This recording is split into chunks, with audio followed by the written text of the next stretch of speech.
Hola, muy buen día, ¿cómo están? Les saluda su servidor Gabriel Hernández, conocido en el mundo de la actuación como Arturo Mariscal, y los saludo desde aquí, desde las instalaciones de soytodólogo.com en Monterrey, Nuevo León.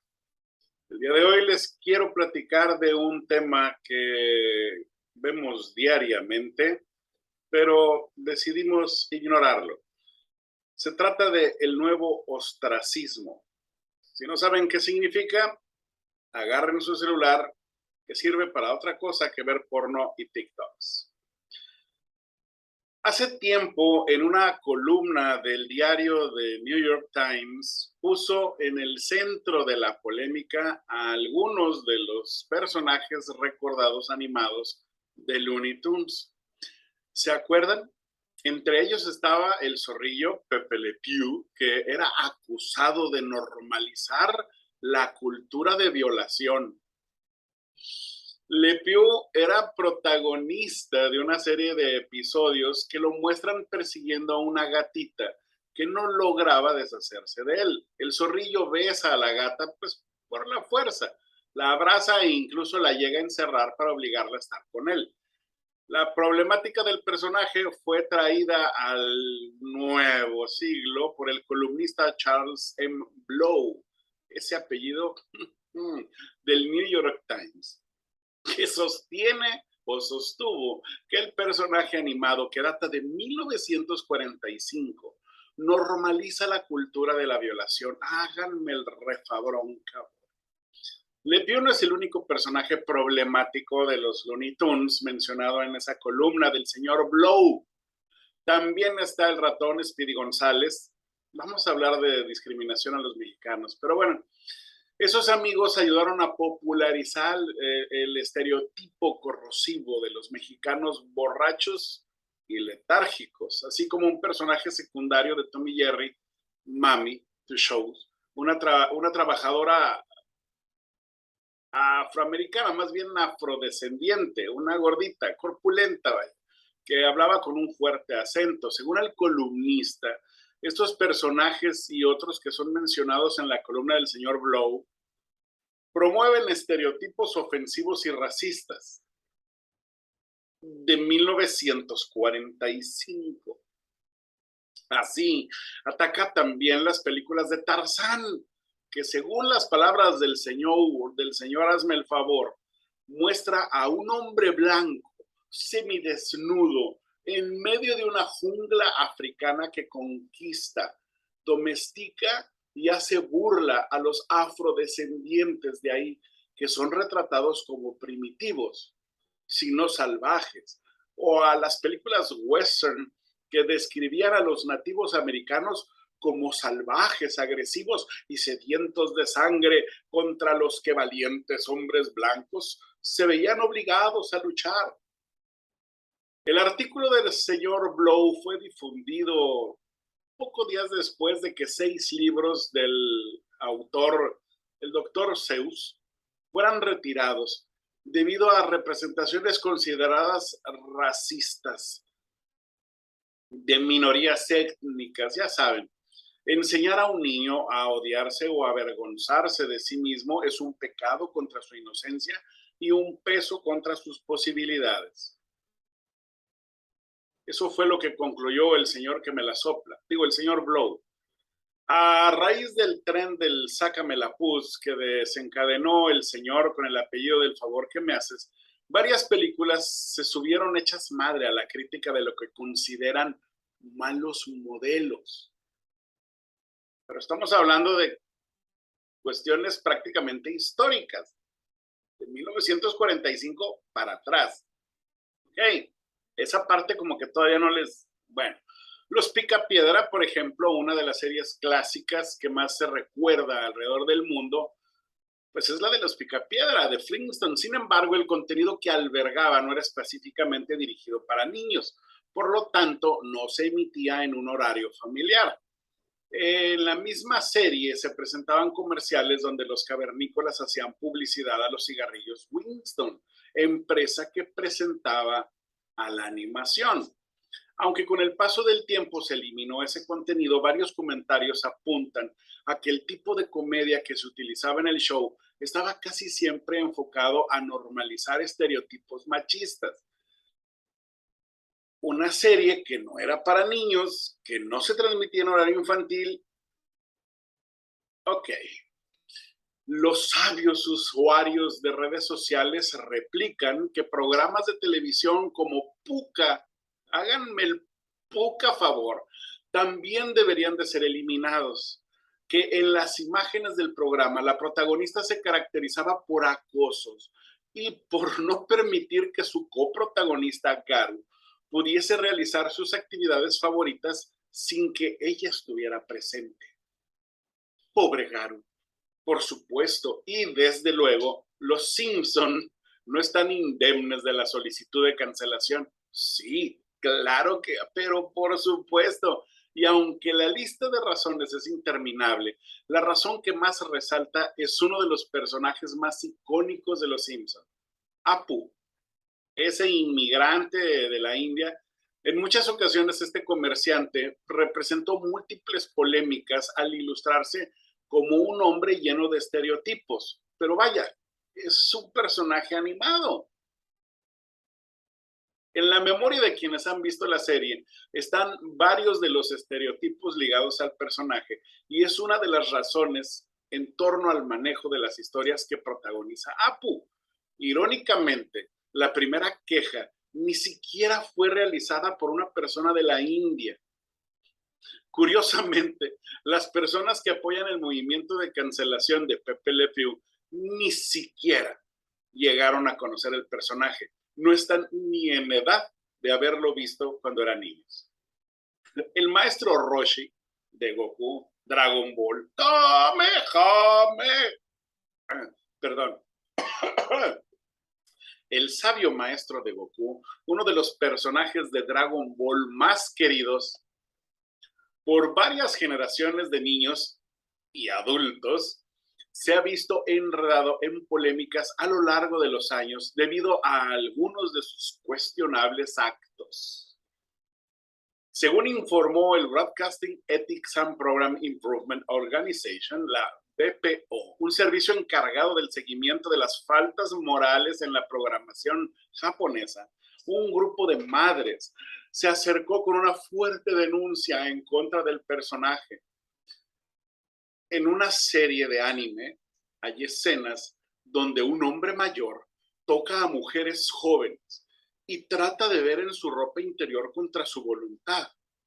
Estas escenas no aportan nada a la historia. Veo el programa con mi hijo, pero considero inapropiado mostrar esto en un anime, aseguró una de las preocupadas señoras sin qué hacer, que podían darse el lujo de estar echadas viendo ese dibujo animado en pleno mediodía en lugar de hacer algo productivo en su casa. Mientras ella estaba preocupada por las acciones sin misericordias de acoso sexual del viejito, al niño le preocupaba más cómo lograr un kamehameha. Betty Boop, una inolvidable imagen, no pasa desapercibida de las bocas desocupadas. Claro que no. Las polémicas en torno a este personaje icónico de los años 30 son numerosas. Miren, ya ni me canso en mencionarlas. Ustedes vean la imagen, si no la conocen, búsquenla, Betty Boop, y denle vuelo a su vecina más desocupada. Las críticas a Betty Boop llovieron desde la cancelación de Red Hot Mama, uno de los cortos de Betty Boop de 1934, que se viralizó en redes sociales por supuestamente ser blasfemo. Fíjense lo que es no tener ni madre que hacer. Hasta capítulos censurados por promover contenido racista. Estamos hablando de 1934. Es historia. Es como hablar de Hitler y bueno, y no ofenderse, pero es historia. O sea, ya pasó, carnal. Supéralo. Esta caricatura es foco de comentarios y opiniones divididas con respecto al contenido que se producía en cine. O sea, déjame me angustio por lo que pasó hace 70 años. No es suficiente con todas las chingaderas que suceden en el mundo ahorita. No, déjame el hago de pedo por algo. Okay. Bueno, Johnny Bravo, vámonos a la modernidad. El mamadolores de las caricaturas, por supuesto que no escapa al ojo crítico de los padres preocupados por lo que ven sus hijos en la televisión, pudiendo enseñarlos a leer. Claro, este personaje es objeto de críticas por su personalidad, de acuerdo con varios comentarios de padres desocupados en redes sociales y quienes además en su momento fueron televidentes del show. Bravo representa una imagen de hombre machista y uno que otro resentido porque jamás en su vida se pudo poner mamado, seguramente. En Twitter se pueden hallar comentarios que afirman: no me gusta ser políticamente correcto, pero ese programa Johnny Bravo era un tanto sexista. Muchos comentan incluso que Johnny Bravo representa el sexismo y bien pudo ser cancelado inmediatamente después del programa piloto. Vale destacar que Johnny, de alguna manera, recibió una lección. En un capítulo, el personaje se convierte en mujer y tiene que vivir en propia carne el acoso callejero que él mismo lleva a cabo hacia las mujeres. Con esta experiencia, logra comprender que es una práctica incorrecta y deja una especie de moraleja. Él estaba cometiendo un error al promover los piropos a las mujeres en las calles y su cosificación. Esto es una cosa divina. El caso de Ranma Medio, que es la historia de un joven que tras caer en unas aguas termales hechizadas, termina con una maldición que lo obliga a convertirse en mujer cuando se baña con agua fría y vuelve a ser hombre con agua caliente. Bueno, ese en su tiempo hizo maravillas para mover a padres tanto de Japón hasta Occidente. Imagínense nada más, no, hombre, es una maravilla para los padres. El personaje enviaba un mensaje confuso a los niños, pues invitaba, los incitaba a la transexualidad o a la bisexualidad. O sea, los padres están seguros de que esa conducta es educada. Y no solamente eso, que un dibujo animado los puede convencer de ser así y saltarse por alto los valores y cultura familiar. Puta, ¿cuánta confianza tienen en su educación? Lo curioso es que no les llamaba la atención que un puto panda hablara. Sailor Moon, Sailor Star, tuvo el mismo impacto que Ranma, debido a que 3 cantantes populares se convertían en mujeres al transformarse en guerreras Sailor. Con el paso de los años, estos personajes se han adaptado a las nuevas corrientes de consumo e incluso han sufrido cambios de sexo para evitar la cada vez más eficiente censura televisiva.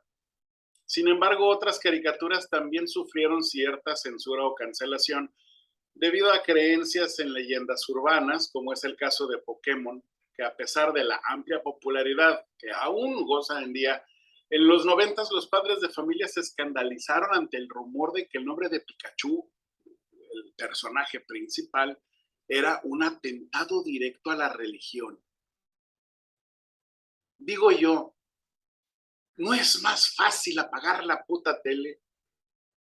Agarren unos juegos de mesa y siéntense a jugar con sus hijos, convivan con ellos, enséñenle matemáticas, astrofísica, electrónica. En el 2017, una psicóloga australiana llamada Karen Phillip había hecho noticia en el mundo por expresar severos reparos en contra de uno de los dibujos animados más populares del último tiempo. Nada más y nada menos que Peppa Pig. Bueno, aquí en México, a la Peppa... Ok. En sus apreciaciones, la profesional expuso que esta caricatura era perjudicial para los niños debido a que estaba afectando su creatividad y capacidad para imaginar cosas. Pues sí, ¿cómo me va a afectar la creatividad ver que un puerquito habla? Ok. A decir de varios grupos que critican el rechazo a cosas tan triviales como los dibujos animados, vaya que ahora está de moda hacerle caso a los psicólogos. A fin de cuentas, ayudan tanto a sus pacientes a vivir dentro de las normas de conducta aceptadas en el momento. Nadie mejor para decirte lo que es políticamente correcto o no. Aunque creo que todas esas personas tan proactivas y preocupadas por el futuro de la humanidad olvidan un pequeño detalle. Los dibujos animados no educan a los niños, son los padres la primera instancia que marca y define los valores y lo que el niño va a permitirse como bueno o como malo. La primera palabra que aprende a decir un niño no es papá o mamá, es no, porque en todo momento, como padres, se les muestra lo que no debe hacer. Y cambia con los tiempos debido a la remodelación de las normas. Es decir, lo bueno no siempre es bueno y lo malo no siempre es malo. Ha cambiado con los años. Como padre, la primera responsabilidad, según me fue inculcado y educado, es la de preparar a tu hijo para soltarse de tu mano, no para que lo tengas sujeto todo el tiempo, ya que sería extenuante, agotador e imposible. La mejor manera de soltarse de la mano es enseñarle lo que quieres que permita y acepte en su vida como bueno y lo que no. Como bien diría mi abuela, un hijo bien educado te permite descansar, otro solamente dormir. Y eso, si das gracias. De manera que cada que escucho a alguien quejarse de los modelos a seguir por parte de dibujos animados o personajes de ficción, no solamente me preocupa más que su sentido de la realidad esté alterado, que no tengan el debido criterio para distinguir la fantasía o que de plano consideran que sus padres fueron tan imbéciles de dejarlos ser educados por una pantalla, una caja idiota. Pues cada quien. Les dejo ese pensamiento con un abrazo de mi tamaño, un beso donde se lo quieran poner y pórtense mal, que de viejitos espero portarme bien a huevo.